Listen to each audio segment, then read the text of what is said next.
días a todas y a todos. Muchas gracias al Foro Periodistas. Es una extraordinaria invitación.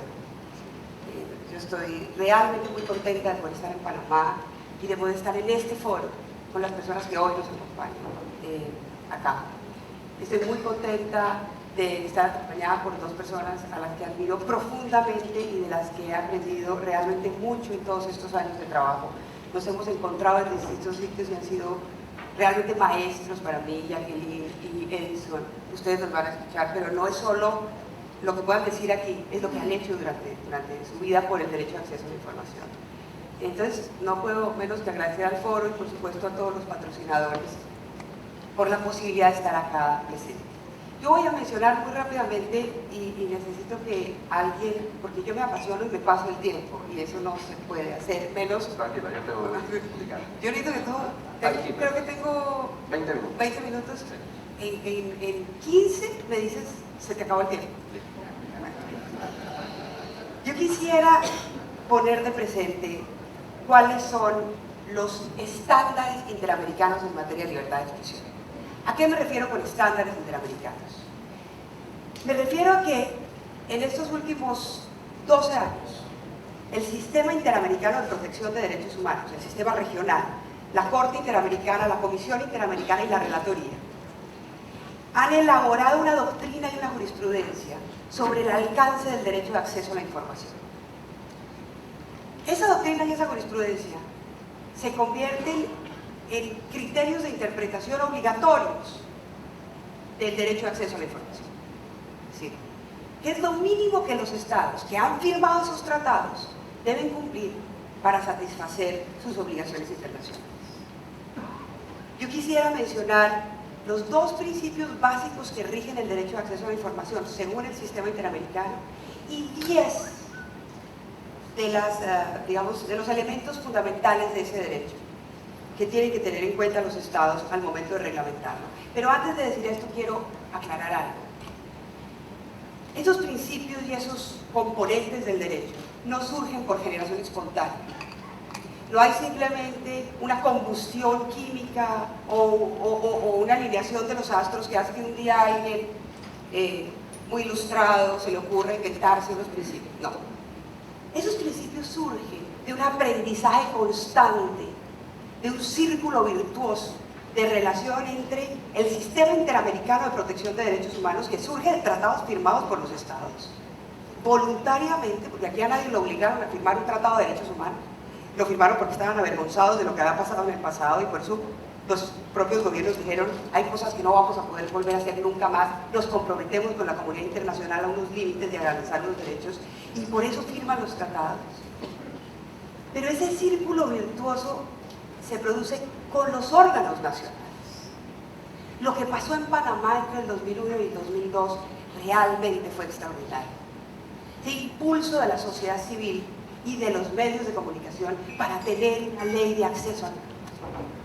Lo que pasó en México con el grupo de Oaxaca, más o menos en la misma época, fue fundamental para poder crear un estándar que luego el sistema regional recogiera. Y ahí es que se produce el ciclo virtuoso. Recoge las mejores prácticas, interpreta, aplica decisiones judiciales y formula, digamos, la doctrina y la jurisprudencia que luego se convierte, que son, digamos, el contenido básico según los intérpretes autorizados de esos tratados, que son, según el propio tratado, la Corte y la Comisión. Entonces no es que se lo han inventado de ninguna parte, surge de esa retroalimentación, surge de la riquísima experiencia panameña entre el 2001 y el 2002, de la experiencia realmente impresionante en México con el grupo de Oaxaca y luego la creación de la ley y el IPAI, etcétera, en la misma época. De ahí surge. Y lo que nosotros esperamos es que ese círculo virtuoso se siga realimentando. Por eso yo vengo aquí a contarles los estándares que se han desarrollado a partir de lo que nosotros hemos aprendido de lo que ustedes han hecho. Para que ustedes sigan avanzando y nosotros podamos recogerlo y seguir en toda la región promoviendo el derecho de acceso a la información.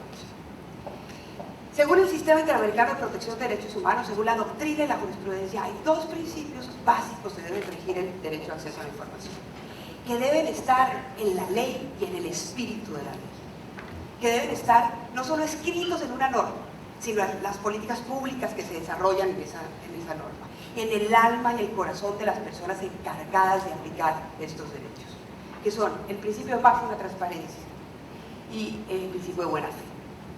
¿Qué es el principio de máxima transparencia? Nosotros, sobre todo en América Latina, estamos acostumbrados al valor simbólico de las leyes, pero también conocemos una máxima que dice: echa la ley, echa la trampa. La excepción se convierte en regla. Bueno, pues no puede ser así.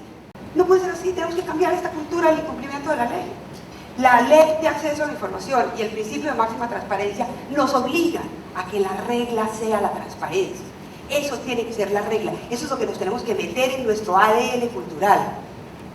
La transparencia es el mejor antídoto contra la corrupción y contra el autoritarismo, porque claro que es mucho más difícil ser corruptos cuando todo es transparente y cuando tienen que entregar la información a tiempo. Claro que es mucho más difícil violar los derechos humanos cuando todo el mundo los está viendo. Entonces eso tiene que entrar en nuestro ADN y es difícil porque hay estructuras resistentes a la transparencia. El principio de máxima transparencia dice: las excepciones son excepciones, no son la regla. Olvidémonos de esa máxima, cambiemos nuestra cultura. Dice: las excepciones tienen que interpretar de manera, como todas las excepciones del derecho, de manera restrictiva. Las excepciones no se pueden expandir, son excepciones. Si hay un conflicto entre normas, se aplica la máxima de la transparencia. Eso quiere decir el principio de máxima transparencia. Si hay un vacío normativo, se aplica la transparencia. Eso quiere decir, son principios jurídicos que atraviesan todo el ordenamiento y que a nosotros, los abogados, nos dicen mucho. Y el principio de buena fe, ¿qué significa el principio de buena fe? Que no podemos aplicar e interpretar la ley para violar su espíritu. Eso quiere decir el principio de buena fe. Que no nos pueden decir: no, en esta ventanilla no vayas, a la ventanilla al lado, a la de más allá. No, doctora, mire, pero es que las copias le van a costar $1 millón. Pues claro que si las copias cuestan una fortuna, pues nadie va a poder ver información, ¿cierto? El principio de buena fe significa hagámoslo bien. Hay una sentencia muy importante, en el caso Araguaya, de la Corte Interamericana de Derechos Humanos, que aplica por primera vez el principio de buena fe, que había sido propuesto por la relatoría, en donde, para mostrarles una forma como se aplica este tipo de principios, una serie de personas le habían pedido al Estado de Brasil, en este caso, información sobre la desaparición de un grupo de muchachos que habían integrado una guerrilla, la guerrilla araguaya, durante la dictadura militar. Y el Estado primero dijo que nunca se había producido una incursión y que realmente esa operación no había existido y que los niños debían estar en Argentina paseando. Luego dijo: bueno, las discusiones sí aparecieron, pero la información no está. Luego dijo que la información se la robaron. Luego dijo que la información es de seguridad nacional. Y mientras tanto había jueces que estaban pidiendo la información y un sector de las Fuerzas Armadas, sobre todo, la retenía. Y un argumento muy fuerte era: la información se perdió. No sabemos dónde está, eso fue hace muchos años, se perdió. Nosotros lo que le pedimos a la Corte es que le dijera al Estado: mire, cuando usted dice que la información no está, es una información vital, porque ¿dónde están los cuerpos de estas personas que fueron asesinadas y desaparecidas? Y las mamás se van a morir sin poder encontrar a sus hijos, y tienen derecho a saber dónde están esos cuerpos.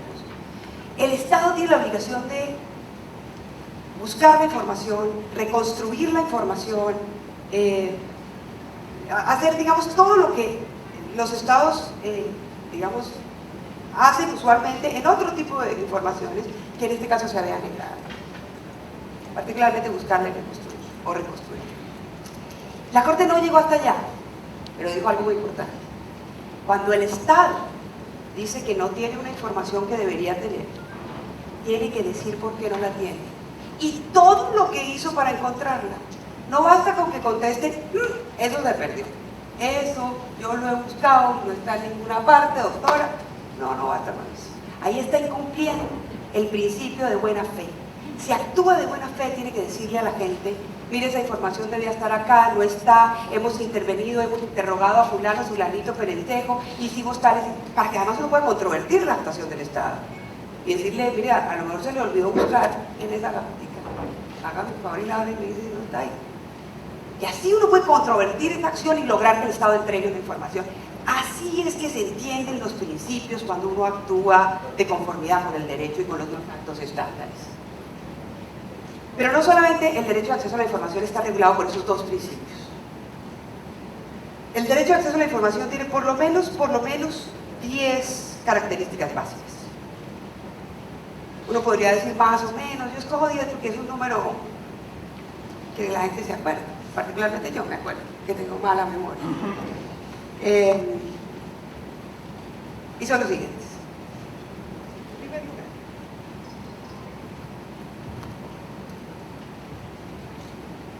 el derecho de acceso a la información es un derecho fundamental. Y eso no es poco. Ustedes saben que los derechos están jerarquizados. Los más importantes, la razón por la cual el Estado existe, son los derechos fundamentales. Pero luego hay otros derechos que están en orden reglamentario, que son creados por resoluciones, incluso hay derechos contractuales. Si yo tengo un contrato con alguien, yo me obligo, creo un derecho o creo una obligación, pero eso es creado por un contrato. Pero los fundamentales no se llaman fundamentales de casualidad. Son fundamentales porque son la razón de ser del pacto político, del Estado democrático. Está la vida, la integridad personal, el derecho a la libertad de conciencia, el derecho a la movilización y el derecho de acceso a la información. Hay gente que piensa que es un derecho menor, que la gente que pide información normalmente está molestando, que es que tenemos demasiadas cosas que hacer. No, a mí me decía una vez en un... Jacqueline, tú has oído esto 1000 veces, perdóname que yo lo repita otra vez. Nos hemos encontrado tanto que ya me da pena volver a contar la misma historia frente a Jacqueline, pero es que es una historia muy buena, con una autoridad que manejaba las cárceles en un país. Y entonces, una organización le había preguntado cuántos presos hay en esas cárceles.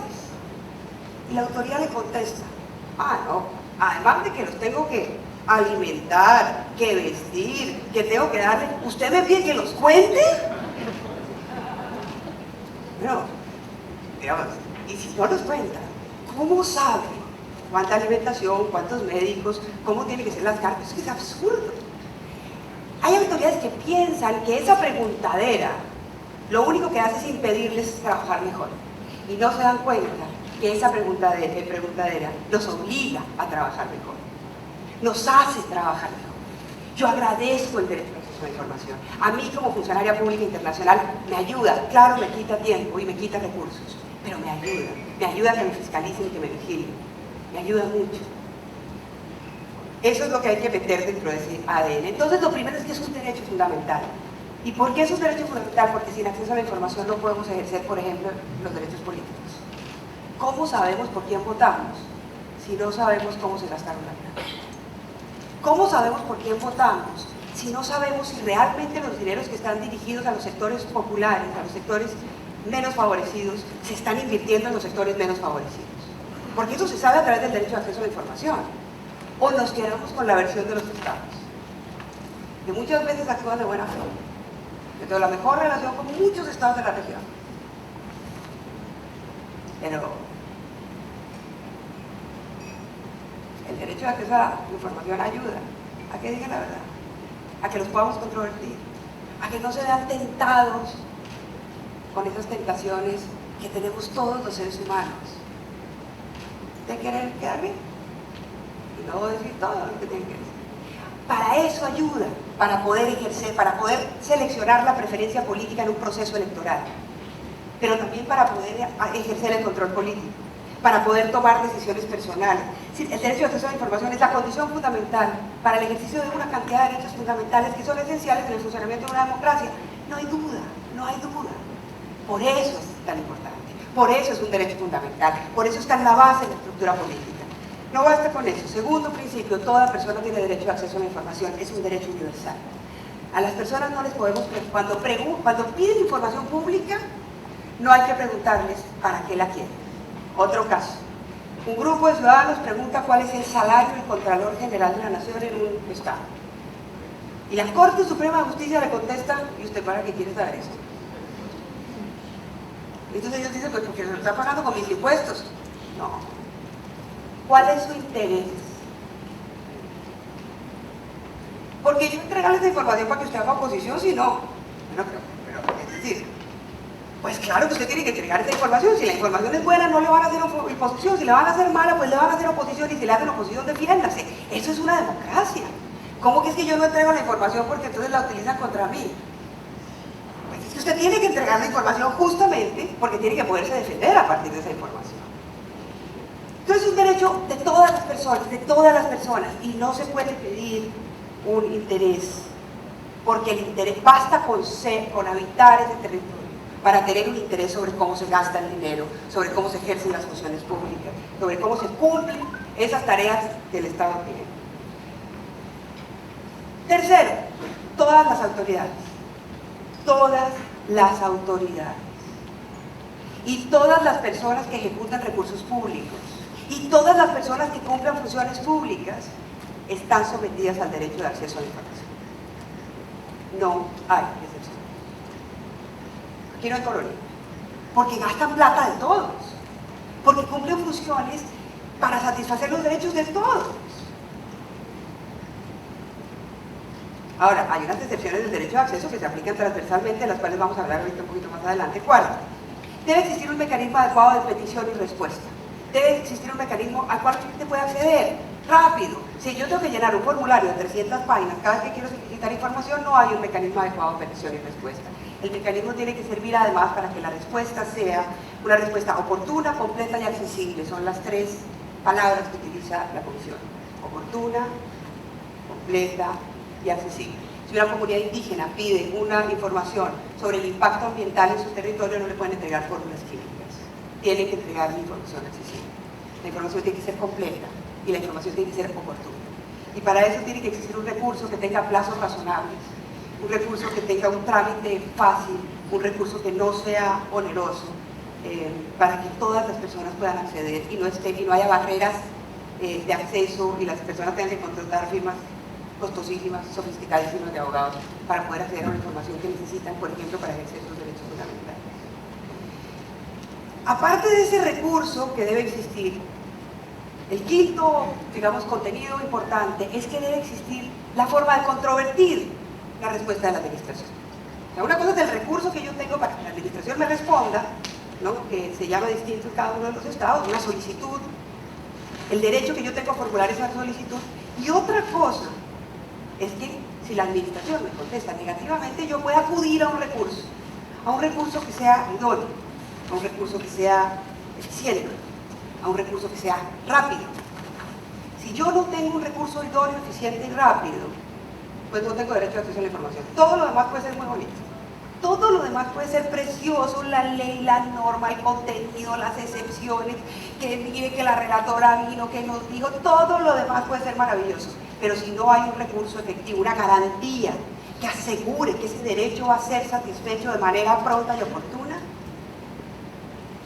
no se está cumpliendo con la obligación de proteger el derecho de acceso a la información. 5 minutos.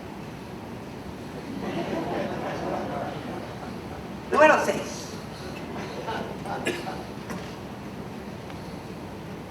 La Convención Americana de Derechos Humanos establece que todas las personas tienen derecho a un recurso judicial para proteger sus derechos fundamentales. Entonces, aparte de ese recurso, yo primero le pido a la administración me dice que no, yo tengo que tener un primer recurso ágil, rápido, efectivo. Y si me insisten en la negativa, según la Convención Americana, yo tengo que tener un recurso judicial frente a esa segunda negativa. Pero ¿quién lo tiene? El sujeto al que se le viole el derecho, no la autoridad a la que le obligan a entregar la información. Es una gran discusión en México, pero hasta ahora creo que vamos ganando. 7. Otra obligación que surge del derecho de acceso a la información, además de la que existe un recurso efectivo, idóneo, rápido para que la información sea entregada de manera correcta, es individual. Hay una segunda obligación que se deriva del derecho de acceso a la información, que es la obligación de transparencia activa. De ahí se derivan como proyectos de lo que se ha llamado Open Government, el gobierno abierto, las páginas web con contenidos de lo que hacen todo eso es la obligación de transparencia activa.